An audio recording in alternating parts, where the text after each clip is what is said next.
साथियों को मेरी तरफ से सलाम। अस्सलाम वालेकुम वरहमतुल्लाहि वबरकातुहू। वालेकुम अस्सलाम वरहमतुल्लाहि वबरकातुहू। आज मैं इस 26 जनवरी के मौके पर आपको एक नज़म सुनाने जा रहा हूँ। पुरखों की जो कुर्बानी की याद दिलाएगी, बच्चों को कहानी वो पढ़ पढ़ के सुनाएंगे। पुरखों की जो कुर्बानी की याद दिलाएगी, बच्चों को कहानी वो पढ़ पढ़ के सुनाएंगे।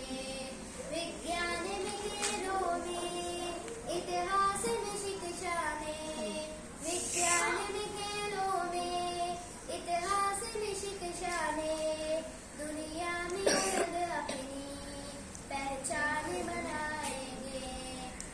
नफरत से, अदावत से, गुर्बत से, जहालत से, नफरत से, अदावत से, गुर्बत से, जहालत से, आओ ये कसम खाए हम देश बचाएंगे।